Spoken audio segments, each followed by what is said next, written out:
Whoa, how's it going, folks? Just restrung my Gruhn Versitar. I also buffed the satin finish to a nice gloss. I really do like the looks of it a lot better. Kind of feels better in your hands and stuff too, but I didn't touch the neck. I left that alone. That was fine. I just did the top and the back and sides. Just using, some guitar polish and a t-shirt. That's it. No rubbing compounds or anything like that. Just a lot of repetition. Took about probably 5 or 6 coats to get it, to come up to a nice shine like that. It's really pretty though. It really stood the grain out, or it made the grain stand out. I really couldn't see it that well before, so I kind of like it, honestly. You guys ever mess around with that tune? I don't know if I was playing that right, but that was a Julian Lennon song I was listening to while I was polishing, you know what I mean? And it's called Versitar, which actually is it was some kind of a rundown resort from what I gathered. I think it's in France, maybe? I'm not sure. And the record companies would send artists there to kind of like woodshed and get their stuff together. And I believe that's what he wrote it about. The lyrics are sitting on a doorstep of a house I can't afford. I guess he's talking about that place, but some really cool movements in that tune. I'll do a proper lesson on it. That's mostly just out of my head. I haven't really sat down and tried to woodshed this tune myself, but just from basically listening to it maybe 5 or 6 times throughout the course of a few days doing some polishing, I noticed there was a lot of things happening. There's some modulation going on, some kind of like key changes, and really neat, and then you got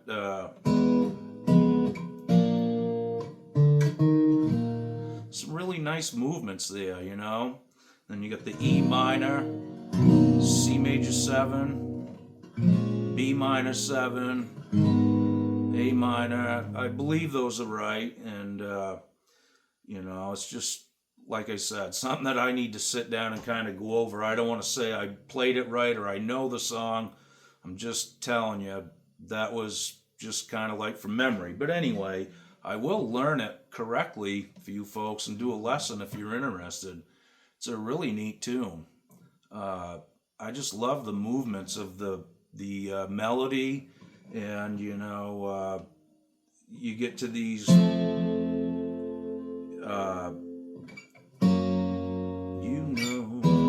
something really neat to come up from, because the chord prior to that little section is F sharp. To come up to that, G and then to F, I just thought the movement was really, really nice. There's a lot of cool movements in that tune, as far as I'm concerned, at least. So Man, there's more chord changes. There's probably more chords in that song than there are in the whole top 10 list combined today. Think about it. But it's really fun to listen to. There's tension involved there, and it really kind of grabs the listener and makes you listen to that melody because it's really well done. I don't know if he wrote that himself or had help doing it, but whoever wrote that song, and I'm guessing it was probably Julian Lennon himself, hats off to him. That's an amazing track. Amazing. Some great songwriting there for sure. So the old Gruhn, I got to just put new strings on it. I heard a few buzzes there in the middle of the song, so right there.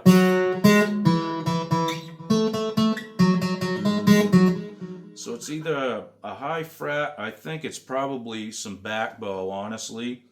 I think these strings are a little bit lighter gauge, so when I restrung it, it may have pulled back pretty good. This has got a dual action truss rod in it, and it don't take much. You just crack the wrench and it's moving either way, and it runs all the way to the end of the fretboard. Just a great design. There's no hump at the body joint. This is my favorite acoustic guitar to play of all time. It sounds great, honestly, too. I mean, that being said, I do have some other acoustics that I enjoy the sound of as much in a different way because they're just different guitars. But this thing really is versatile. It's well named. George Gruhn nailed it on this, as far as I'm concerned. It's one of the most accessible acoustic guitars you'll ever put in your hands. You can do anything. You can finger tap on this thing. It'll do anything. And it really feels like an electric. If you're looking down at your hands for a second, you don't even realize what you're hanging on to here, because it does kind of feel like an electric. It's really comfortable, and it's got the LR Bags hi-fi in it, which was pretty nice. I'm plugged in too to a Fender Acoustasonic, just down low, about the same volume as my guitar is acoustically. I just kind of bring the volume up so they kind of blend together, and that's how I like to play my acoustic plugged in. I do like to hear the natural sound of it when I'm playing it. Maybe have the amp off a little bit, 5 or 6 feet away, just enough so you can catch a little bit of it. Maybe the effect, like the delay, right? And that's it. But in any case, I really do like this guitar, and it's going to be a lot easier for me to keep it clean now since I've got it all polished up. And I just like the looks of it better. It didn't affect the sound any at all, so I thought about that, though. If it did affect the sound, it'd probably be in a worse way, maybe. I don't know, by closing up the cells and the lacquer. I really don't know. The lacquer on these is so thin that I don't think it would make a difference, really. And eventually, those cells are going to get plugged full of dirt if you don't, have a way to seal that up. That's just my opinion, and there's nothing wrong with the matte finish like they came. It was cool, but I just like this better, and like I said, I'm just doing it for aesthetics and cleaning and that kind of thing, but I gotta put her back on the bench and fix that.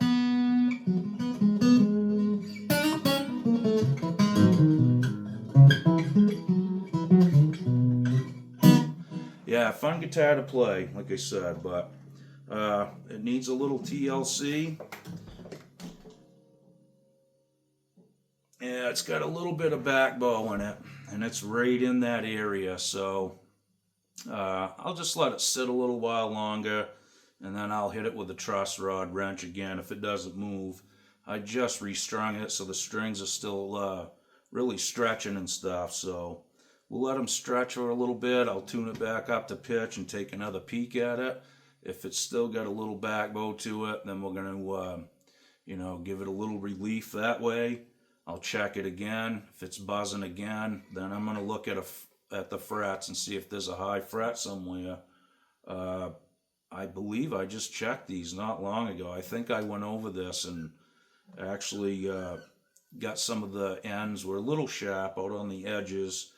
You know, I think it's shrunk to where it's going to stay now for real forever. So that all feels good. But if I remember right, I think I did check the frets with a fret rocker, but sometimes you miss one. It happens.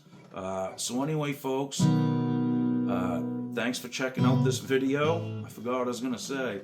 I've had a few days off. I'm out of my groove here, so thanks for checking out my videos, and welcome to all the new subs too. I really appreciate you guys checking the channel out, and all the cool comments. That's always a plus as well. And we'll see you guys real soon. Thanks again. Be good. Okey-doke.